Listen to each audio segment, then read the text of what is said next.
Segundo dados do Instituto Nacional de Câncer, o INCA, o câncer coloretal é o segundo mais frequente entre homens, ficando atrás do câncer de próstata, e o segundo mais incidente nas mulheres, perdendo apenas para o câncer de mama. Nesse episódio, falaremos sobre formas de prevenção e tratamento dessa doença que, quando é diagnosticada precocemente, tem uma alta taxa de cura. Hospital Mãe de Deus apresenta Hora da Consulta.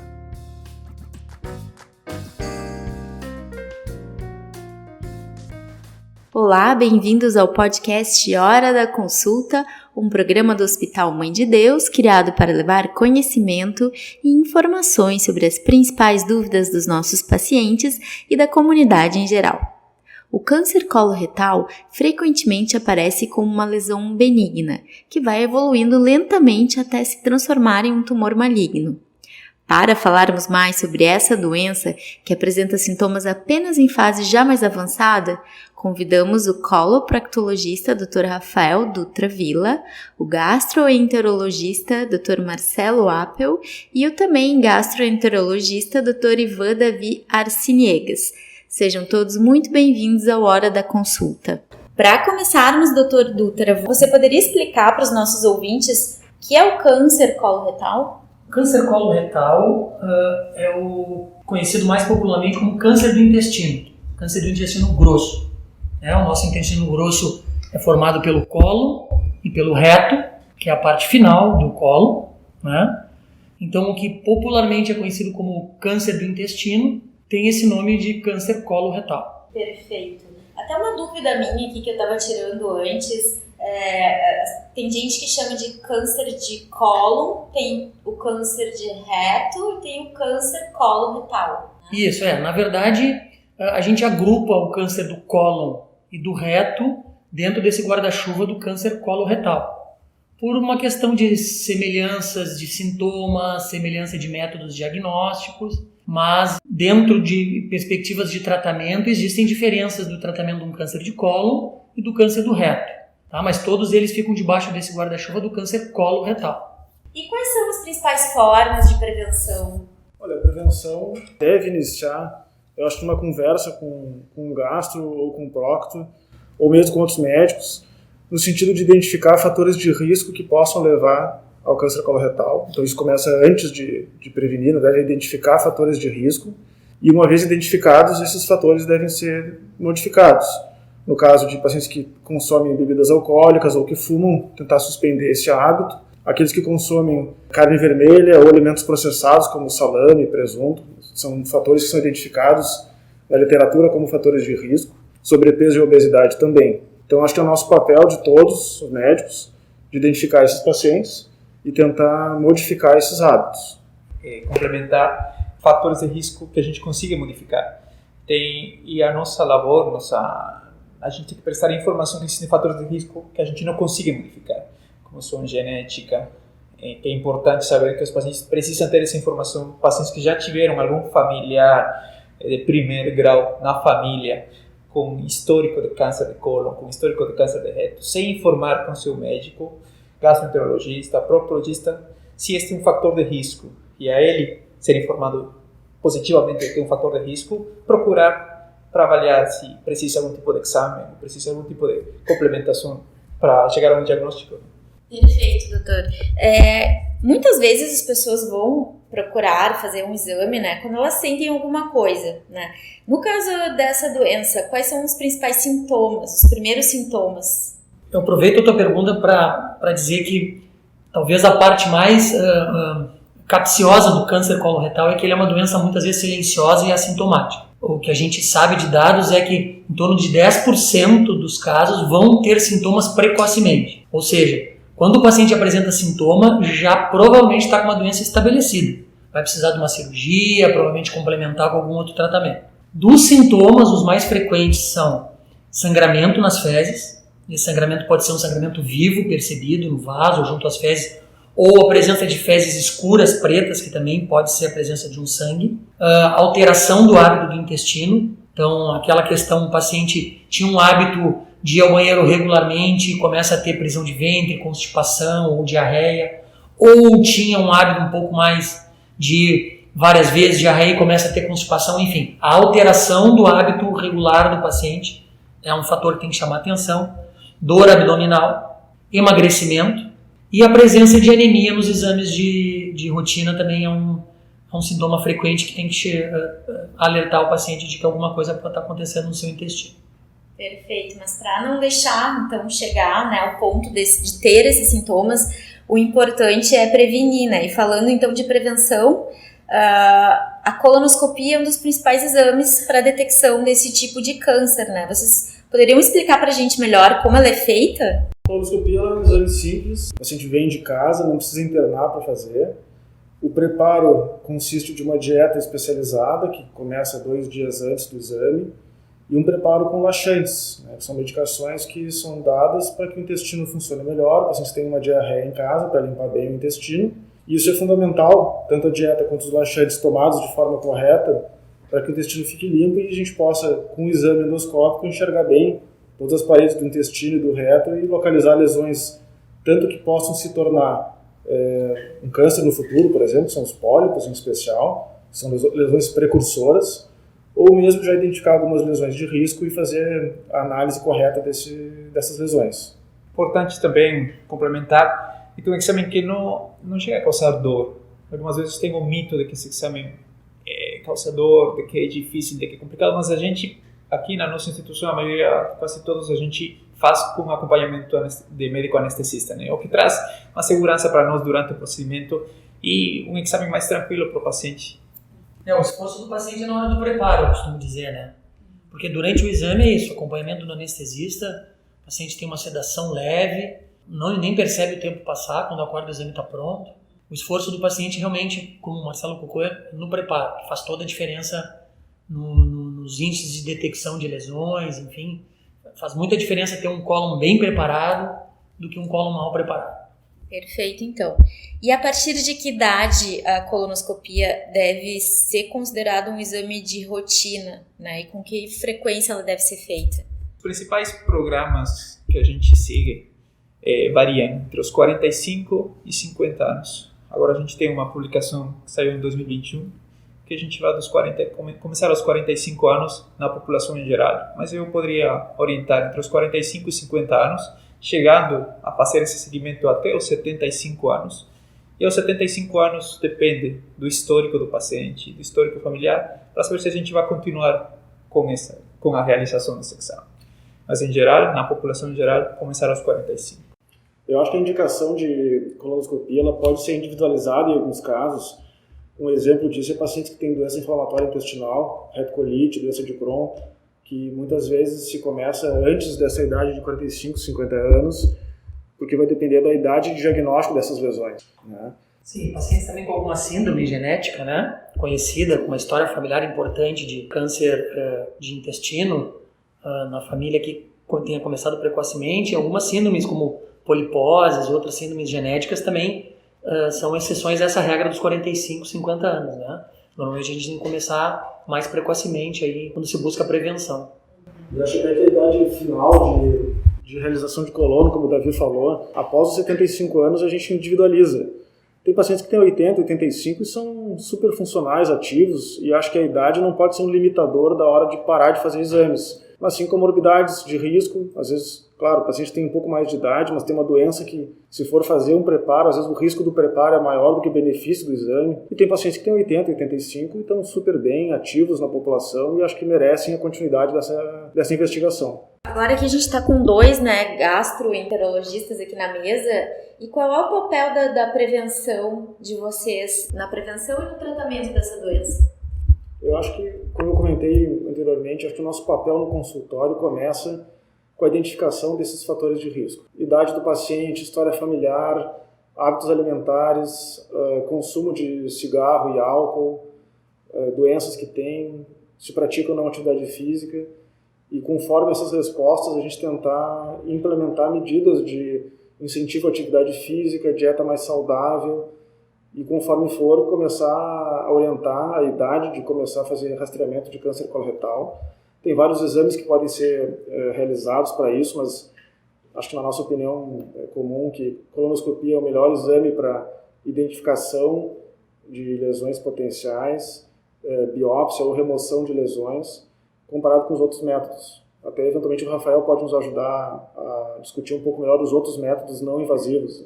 Existem outros métodos que não a colonoscopia. A colonoscopia é o mais efetivo, o mais eficaz, né, porque ela não só identifica lesões precursoras, como já tem o potencial de tratar, remover essas lesões antes que elas se tornem câncer. Mas existem outros métodos, talvez o mais famoso e o mais acessível seja a pesquisa de sangue oculto. Isso se usa principalmente em grandes programas de rastreamento da população, né, para selecionar dentro de um grande número de pessoas aqueles com exame positivo, com a presença de sangue oculto nas fezes, aquele sangue que não é visto, selecionar esses pacientes para daí sim procurar um exame mais invasivo, como a colonoscopia, enfim. Mas eu acho que o Marcelo tocou num tema muito importante, né, porque a gente, normalmente quando fala em prevenção já pensa em exames avançados, tecnologia, mas acho que todo médico tem que ter esse papel, né, cada vez mais de orientar o paciente sobre a prevenção lá no início, a prevenção primária que a gente diz, né, cuidar dos fatores de risco, bem como ele colocou, né, dieta, hábitos de vida, exercícios, diminuição de peso, né, a gente tem visto uma epidemia aí de obesidade no mundo ocidental e o Brasil não deixa de estar incluído nisso, né, então acho que ele bem colocou que isso talvez seja o papel de não só dos especialistas, como os coloproctos, mas os gastros, mas de todo médico, de maneira geral, orientar nesse sentido o seu paciente. Eu acho importante, concordando com o Marcelo e com o Rafael, o nosso papel é importante passar as informações certas para o paciente, esclarecendo todas as dúvidas. Esse é o principal. É importante conhecer um dado alarmante, um dado que chama a atenção do INCA também e dos grandes programas. Até 85% dos pacientes são diagnosticados já em fase avançada. Ou seja, a gente está, mesmo com todos os programas, por isso a gente acha que informação e esclarecer sobre esse tipo de doença para a comunidade é importantíssimo. Mesmo com todos os programas, 85% dos pacientes são diagnosticados de câncer de cólon e de reto em fase avançada, o que traz piora no tratamento, dificuldade do tratamento. Então, a prevenção e a informação certa e esclarecendo todas as dúvidas do paciente que já foram discutidas aqui. Então, a gente percebe que a prevenção, né, e os exames e todas essas dicas aqui que vocês estão passando são muito importantes e que a colonoscopia, então, deve entrar como um exame de rotina para as pessoas, né? Assim como o exame de mama, para a mamografia para as mulheres, o PSA para os homens, né, para a próstata. Então, acho que fica aí um recado bem importante, né, visto que o câncer coloretal aí já é o segundo que atinge mais homens e mulheres aqui no Brasil. E falando então agora um pouquinho de alimentação, né, destes mitos aí, verdades sobre alimentação, né, o que vocês poderiam dizer assim que a gente pode destacar? Tem algum tipo de alimento que vai evitar o câncer coloretal e tem algum tipo de alimento que vai prejudicar? O que a gente mais percebe na literatura é que uma alimentação mais saudável, balanceada, rica em fibras, cereais integrais e quem sabe até laticínios, ela tende a ser mais, entre aspas, protetora para todas as doenças. O que parece ter uma relação de risco com o desenvolvimento de, não só de câncer de cólon e reto, mas outros também, é o consumo de carne vermelha e carne processada. Aqui no Rio Grande do Sul a gente come muito churrasco, então acaba sendo talvez um fator de risco não só para o câncer coloretal, mas também para outros. Alimentos com alto teor de açúcar, né, os refinados, muito açúcar, alimentos muito processados, talvez sejam os de maior risco. Mas um alimento super protetor ou algum vilão maior, eu acho que a gente não reconhece ainda não tem esse conhecimento sobre o que pode ter uma relação pior. O que eu costumo comentar muito com os pacientes, normalmente eles buscam assim, exatamente essa resposta, né? Quem é o vilão e quem é que vai me salvar, me dá a fórmula mágica, e não tem essa fórmula mágica, né? Então, na verdade, o equilíbrio é o segredo, né? Então, talvez, como o Marcelo colocou, que aqui no Rio Grande do Sul a gente tem o hábito de comer muito churrasco, muita carne, mas talvez não seja só a carne, talvez a pessoa que tenha o costume de comer muita carne acaba comendo pouca fibra e pouca salada. Então, é o equilíbrio que é importante, né? Então, não cortar a carne, né? Não há necessidade da pessoa virar um vegetariano, um vegano, não há problema nenhum se a opção da pessoa for essa, mas é sempre o equilíbrio, não há uma coisa que precisa ser cortada e ali você vai solucionar o seu problema, né? Então é isso, né? Aquela questão da alimentação variada, o prato colorido, evitar sempre os mesmos alimentos, variar o máximo possível, né? Descascar mais e desembalar menos, comer alimentos mais naturais, né? Descascar mais alimentos naturais e desembalar menos, né? Comer menos coisa industrializada. Também existe né? esse mito, ou não sei, verdade, digamos assim, que as frutas todas a gente deve tirar a casca porque o agrotóxico fica mais na casca do alimento, né? Essas questões todas de associação com dieta e câncer, elas são trabalhos difíceis de fazer. É difícil da literatura médica, científica bater o martelo, porque são trabalhos difíceis de fazer, envolve muitos vieses na hora de avaliar, mas, enfim, cuidados básicos, lavar, limpar bem, né? Isso talvez já seja suficiente para tirar eventualmente um excesso de agrotóxico. Não tem nada que a gente possa dizer que sim, descasque todos os alimentos que você não vai ter um câncer. Não temos como afirmar isso, né? Como o Rafael falou, concordo com ele, é difícil na medicina com esse tipo de fazer um estudo com tipos de alimentos, chegar a uma relação direta, mas existem, só para informar, substâncias conhecidas, por exemplo, os corantes. Eu orientaria também diminuir o uso de corantes artificiais nos alimentos, porque os corantes artificiais contêm nitrosaminas, que são substâncias conhecidas como carcinogênicas, ou seja, se sabe já por ciência que elas podem produzir câncer. Então, em geral, o que falou o Marcelo, o que falou o Rafael, dieta saudável, prevenção com frutas, cereais, verduras, evitar carne vermelha, diminuir tabagismo, álcool, em geral isso. Falando então um pouco agora de tratamento, né, para aquele paciente que já chegou ao diagnóstico do câncer de colo retal. Quais são as principais formas? Muito bem. Nós falamos aqui sobre a colonoscopia, né? A colonoscopia ela tem um papel não só na prevenção, muitas vezes até no tratamento. Quando a gente consegue chegar precocemente ao diagnóstico de uma lesão inicial, é possível que a própria colonoscopia, através da remoção dessa lesão, seja um tratamento suficiente. Tá? Então, por isso a importância das campanhas de prevenção, da idade correta do paciente fazer o exame, mesmo estando assintomático, né? Não deixar para fazer a sua colonoscopia só quando tiver com sintomas.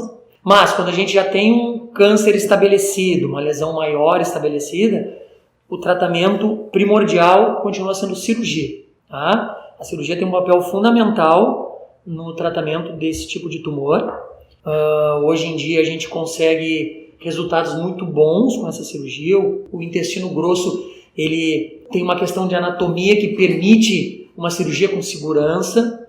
Tá? Hoje em dia a gente até consegue oferecer ao paciente a opção de cirurgia minimamente invasiva, a cirurgia por videolaparoscopia e mais recentemente até já alguns estudos a cirurgia por robótica. E após a cirurgia, dependendo do grau da avaliação dessa peça cirúrgica, existe a indicação de complementar o tratamento ou não com quimioterapia ou radioterapia. A radioterapia exclusiva para neoplasia de reto, para a parte mais distal do intestino, e a quimioterapia tanto para neoplasia de reto ou de colo, mas sempre como um complemento à cirurgia.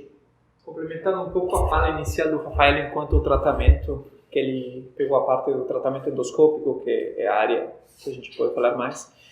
Quando a gente faz o diagnóstico dessa lesão precoce em uma fase inicial, o seguimento dessa lesão tem que ser com colonoscopias no futuro. E aí a gente vai individualizando os pacientes. Colonoscopia depois de 1 ano, colonoscopia depois de 3 anos. Então, pegando essa fase inicial de um paciente dentro do tratamento, o seguimento com exames colonoscópicos.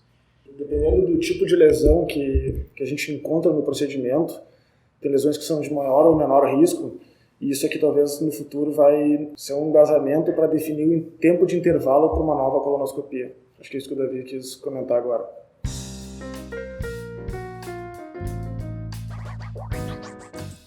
Hora da prescrição. Após esse relato detalhado sobre câncer coloretal, se vocês pudessem deixar um último recado a quem está nos ouvindo, qual seria?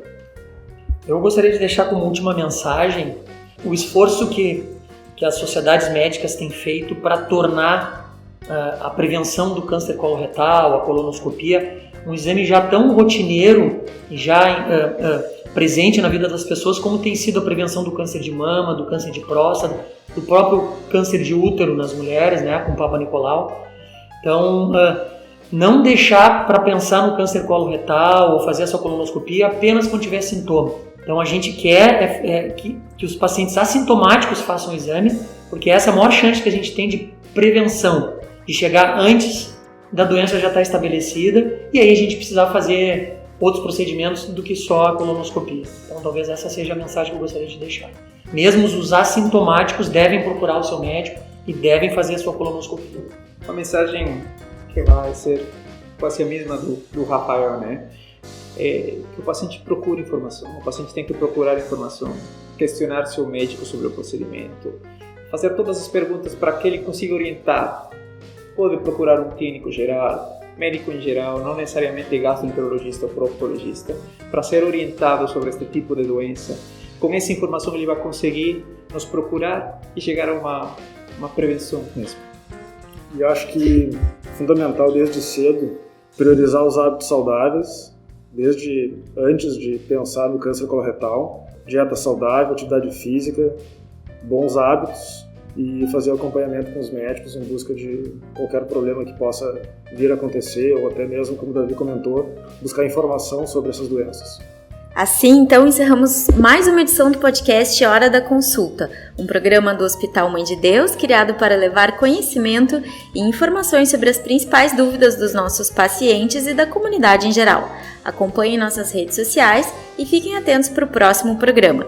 Lembrando que dúvidas, críticas e sugestões são bem-vindas e podem ser enviadas para horadaconssulta@mãededeus.com.br. Agradecemos mais uma vez ao Dr. Dutra, Dr. Appel e Dr. Adson Niegas e até a próxima. Você ouviu Hora da Consulta, oferecido por Hospital Mãe de Deus.